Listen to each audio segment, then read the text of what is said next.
Hey everybody, Charles for HumbleMechanic.com, and it's Thursday, so we're going to be talking about tools today.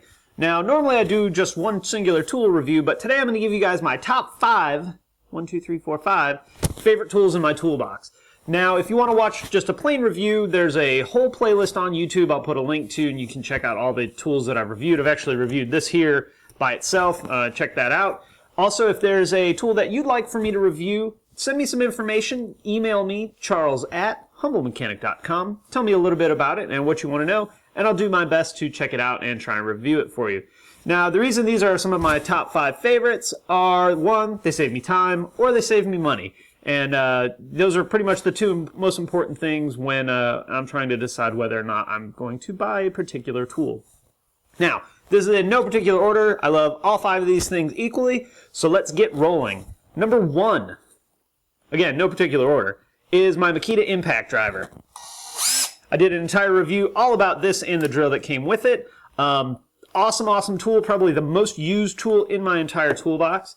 I own 3 of this particular one, actually, 2 of this particular one, and then an upgraded version, the green version, which is a little more torque, I think.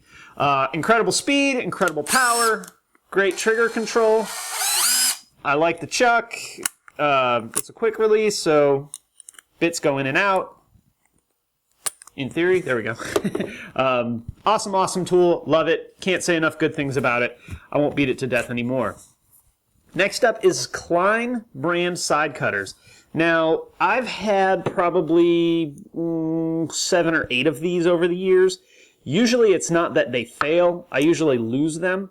I had one pair that I left out in the yard, I think, for like a year, and it was all rusted. I was able to clean it up, soak it in some ATF, transmission fluid, and it wasn't good as new, but it was pretty darn good. I cut things with these that you are definitely not supposed to cut with side cutters like this, but it keeps cutting, does the trick. They've never let me down.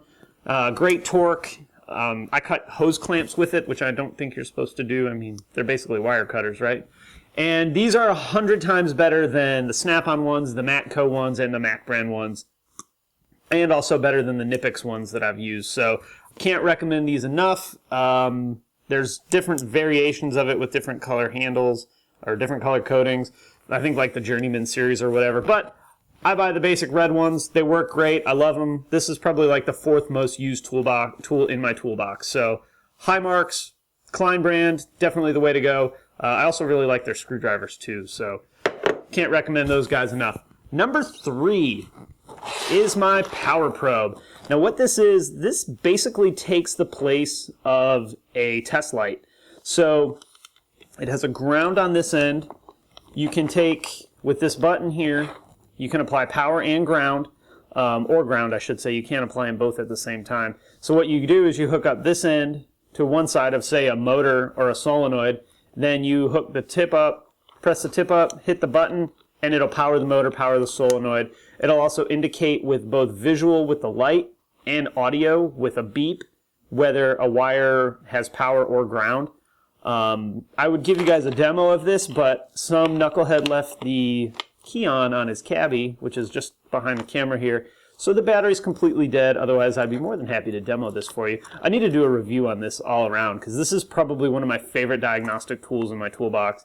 I use this in place of a test light because I like the fact that I can just bop down fuses and listen rather than actually have to watch for the little light to light up. So love this tool. The newer ones are really awesome. They have an LCD display and it'll display voltage on it with different adapters and stuff, and they're really cool. They're not very expensive. I think this one was, I don't know, 120 bucks when I bought it. There's different length probes and different attachments to hook it up. This is just like the battery attachment, but there's a 12-volt outlet attachment that comes with it too. Longer cables, which as you can see I don't really need here today. But anyway, the power probe is, if you are a technician, I don't know how you do your job without one of these. This is my go-to before I go and grab my multimeter, and really in place of a test light. So high marks, love it. Highly recommend them. I'll have a link to all this stuff as best I can in the show notes on the blog. I'll try and do them on YouTube as well. But again, high marks for all this stuff. But power probe, is a must have diagnostic tool, in my opinion. Now this one won't take the place of a multimeter because it doesn't have the voltage display on it, but some of the newer ones can do a really good job. I still wouldn't trade my multimeter for this, but it's a good first step rather than grabbing the multimeter right off the bat. Next up is the simple magnetic tray. I would say I own in the neighborhood of 10 of these, different sizes. Some have 3 magnets, this one has 2. This is actually a plastic blue point magnet that I've had for, I don't know, 4 or 5 years. Great for organizing parts. You know, I use them all the time at the shop, but they're actually great for the house too. So, you know, whenever I'm working on the car here or whenever we're doing a project inside, whether it's, I think we were taking down like a closet rack or something the other day and chucking all the nails in here and then getting rid of them, or saving them probably, knowing me.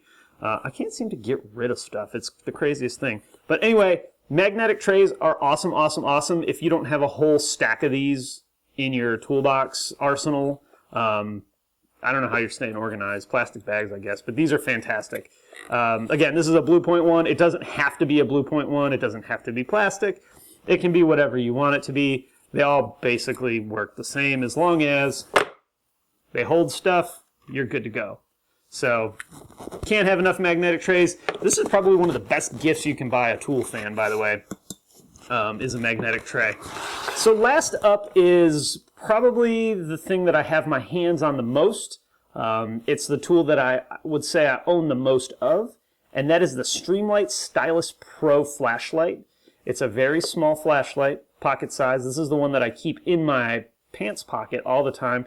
You can actually see where the paint's rubbed off because it rubs my pocket knife.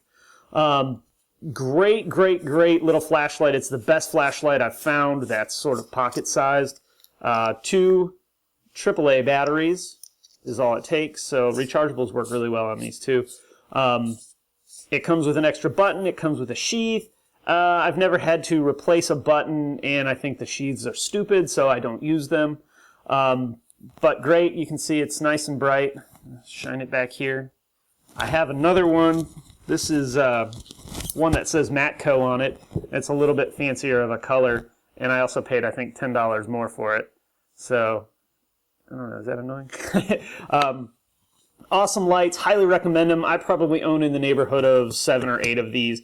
They also make a short one that's maybe 2/3 of the size of this one. That's great for keychains or whatever. I know my wife has hers in her purse. 1 in each car. Oh, this is the one I keep in my backpack. Probably 2 that I don't use at all at the shop. And I know there's 1 in the house that's still in the package. So highly recommend these. They're like $20 on Amazon. This one was $30 on the tool truck. I bought it because it was blue and I liked it. Sometimes I get suckered in, what can I say? But again, this flashlight, awesome stuff. It's better than carrying around the big flashlight like one of the Streamlights is a big old Streamlight. I got one somewhere in the house, and it's an incredibly bright flashlight, but this is nice because it's pocket size. It's not heavy, just drops right in your pocket. Good to go. I keep one in my shirt pocket at work all the time, so highly recommend that. You know, I'm sitting here, I'm thinking I'm going to throw one more for you guys, kind of a bonus, number 6, and that is pretty much all snap-on ratchets. This is a 1/2-inch drive. This is my big boy that I use for like brakes and stuff, to break caliper bolts loose and whatnot, carrier bolts loose. This is a fine tooth. Can't really hear it, but you can see, you probably can't see that. I'll try and get some close-up of this for you guys so you can see. But awesome stuff. They're very expensive. This is probably in the $200 range, but top-notch. I love snap-on ratchets. It is one of the tools that I will spend the extra money on to get, plus lifetime warranty, and this one gets rebuilt a lot because I wear it out pretty hard. So anyway, guys, that's my top 5, or I guess 6, favorite tools in my toolbox. What are your favorite 5 tools in your toolbox? I'd love to hear it, because maybe I'm missing something that you'll post, and I'll be like, oh yeah, that's a great idea. Anyway, guys, don't forget to, if you like the video, throw it a thumbs up, share it, subscribe on YouTube, subscribe on the blog. You can also follow me on the blog, on Facebook, on Twitter, on Instagram, and if you're not watching on YouTube already, you can follow me on YouTube there. Hey, you know, if you're following me on Facebook, post some pictures of some of your favorite tools. That's one feature that I really love about Facebook, that you guys can send me pictures and everybody can see it.